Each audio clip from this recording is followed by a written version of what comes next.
Can you see?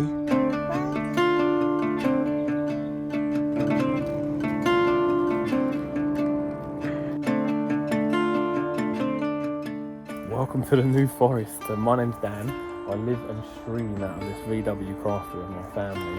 And today we're going to be talking about Starlink, because Starlink has just put up everybody's prices that's on the Roam package without anybody asking.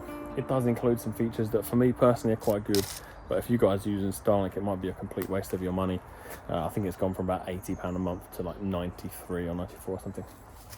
But before we talk about that, I'll give you a quick tour of our Starlink setup and what we're doing and what the plan is over the next few weeks to change it. We're currently on a Gen 2 setup. We want to go to Gen 3, but actually doing that's kind of a pain in the bum. But anyway, let me show you our setup and then we'll talk about the price increase and what they're doing. So before we go inside, I'll show you the outside and what we've got. Let's go up the ladder quick.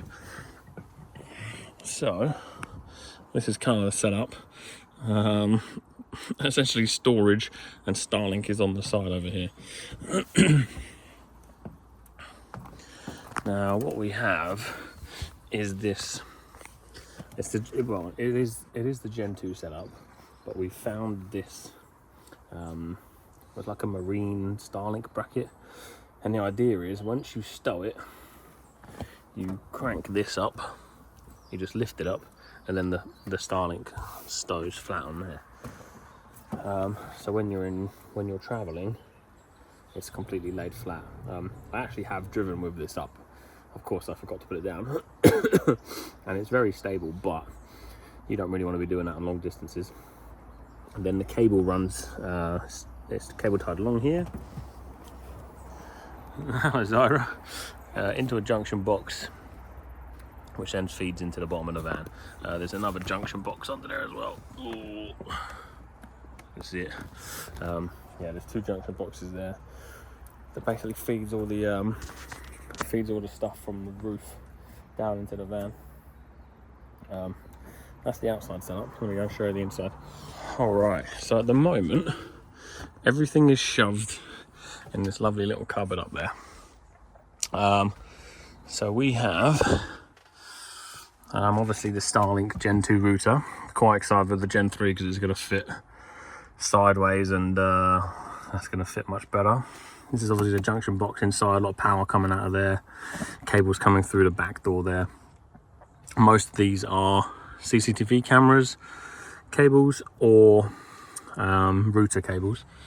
As you might be able to see, all around the outside of the van we've got this CCTV setup, and that's what this box here is. That runs the CCTV.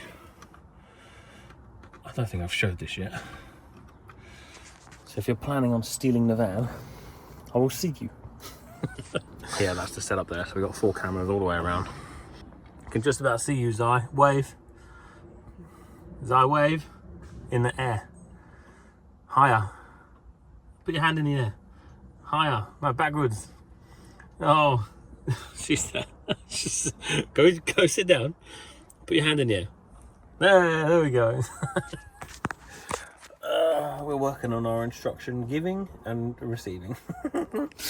Okay, so Starlink, CCTV, and this is quite cool. So this is an RUTX50 router. Now this came with, well actually it didn't, but the same router came with the 5G, that thing there. It's a 5G router setup from MaxView or whatever. They essentially take someone's antenna, I think, take someone's router, and then package it together nicely. It was quite expensive. So what this router does compared to the original one I give you, the original one has 2 SIM card slots, but to switch over you have to do it manually. So if you're in a, let's say you've got 3 and EE, if you know the space where you're in has better EE signal, you can just go onto the app and switch it over. It's fine. But me being me, I found that they had a dual SIM that runs them simultaneously. So there's 2 modems within this router essentially. So it runs both EE and 3 at the same time. And I've managed to do some bits within the settings that will essentially load balance. I'm still a bit of a noob with it, to be honest. And so what I'll see on my Speedify in a minute, I'll show you, is that it switches. It switches from each network essentially. So obviously, if you're in the UK, you'll understand what I'm talking about. If you're in America, then I think your providers will be different. But yeah, that's the setup essentially. It's a little bit messy. These are new. These came with a new router. These are essentially giving Wi-Fi out. And then what we did was, because we've got so much going on down here in the batteries, we've got two 300 amp hour batteries, the full side PC over there, and then all the Victron stuff is this side with all the kit. So we're pulling in 28 watts, using 200 but pulling in 28. Obviously we're in the trees and it's not that sunny. But yeah, what I'm going to show you is this is another antenna going from my PC to here. Because I don't have dual Ethernets running through, the Starlink is wired to the PC, and then the 3G 4G comes wirelessly from there to there into the PC. So it's a pretty solid connection, all things considered. In an ideal world, I'll have that wired as well. We did try a router, but it just wasn't working.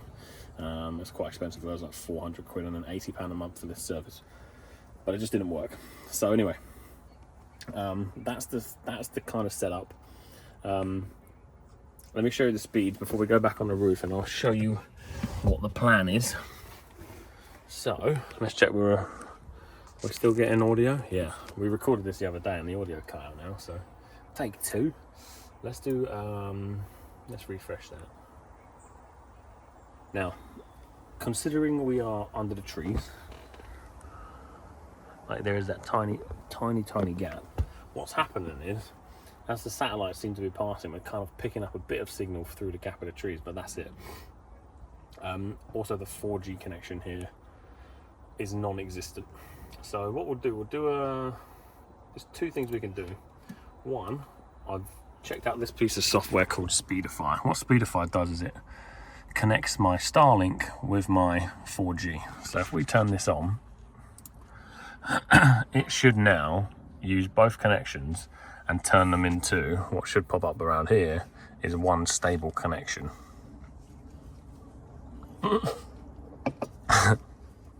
Not today. It basically uses its own servers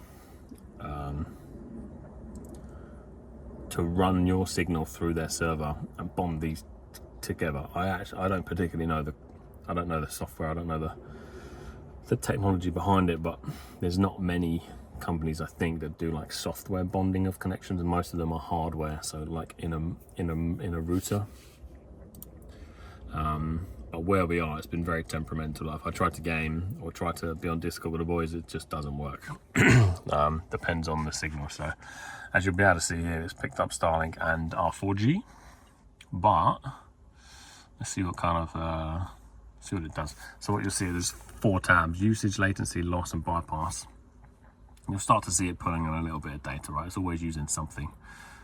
But what you'll see is this will switch from BT to 3, and this will just drop out every now and then, and that's because of the gap within the trees. But you can see the ping is super high from the 4G. It's like constantly coming in and out. But let's try a speed test while we're running this, and we'll see what kind of results we get. So what you'll probably find is, because Speedify runs as a VPN as well, now it's obviously currently put us in London, but because it runs as a VPN, we'll probably find ourselves throttled on speed. You can see that at the moment the majority of the data is coming all from Starlink.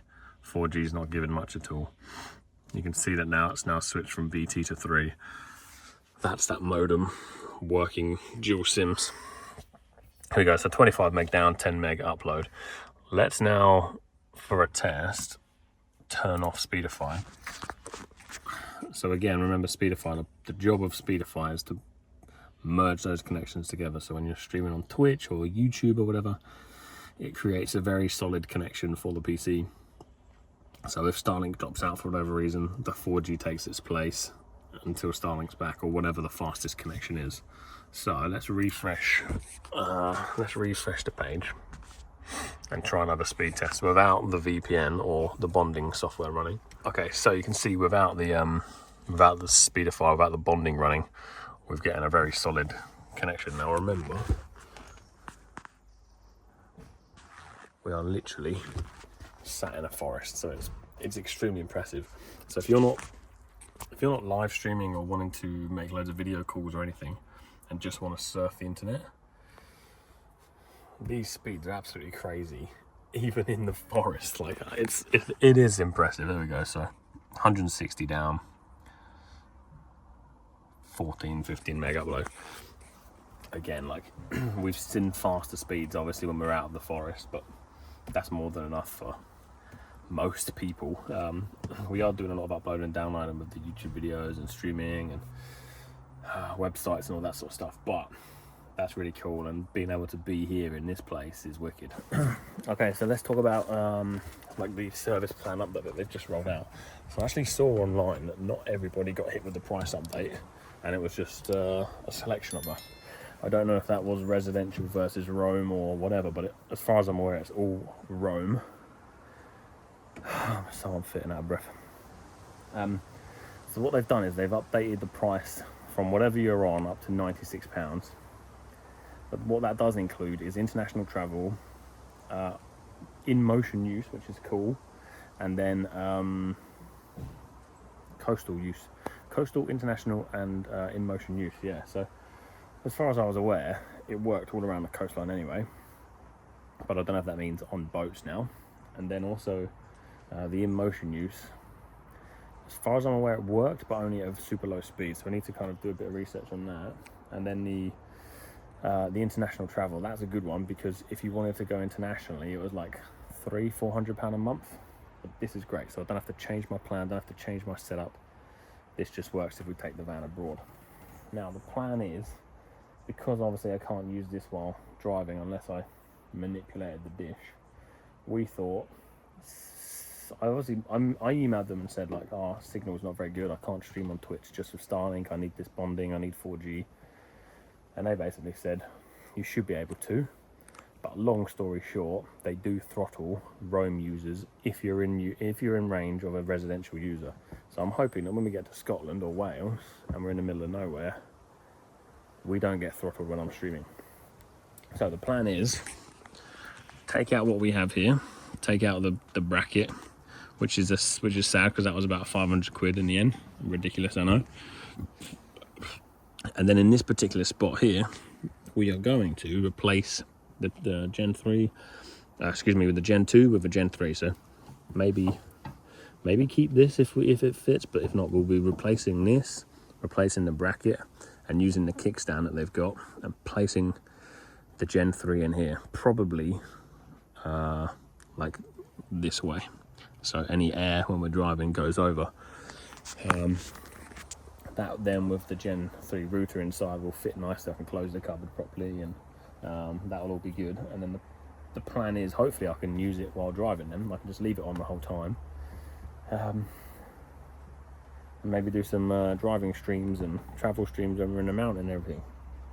But we'll cross that bridge when we come to it. So yeah, that's kind of where we're at. That's our Starlink setup. That's our plans over the next few weeks. And hopefully it all goes well, basically. The only issue we do have is that this has been completely built into the van. So replacing the Gen 2 with the Gen 3 means we might have some wires about, but we'll see what happens. Yeah, that's it really, just a bit of a Starlink update. For you guys who have had the price increase that don't want it, it sucks. But actually for me, for an extra 20 quid or whatever it is, has worked out quite nicely, because we do plan to go abroad and I don't want to be paying £400 a month. I'd rather just be paying the 90, or well, it's basically £100 a month now. Anyway, if you guys have subbed on Twitch lately or become a member on the Overland Gaming website, thank you very much. It supports this kind of content journey and the crazy stuff that we're planning. And yeah, if you enjoyed the video, like, subscribe, and I'll see you in the next one.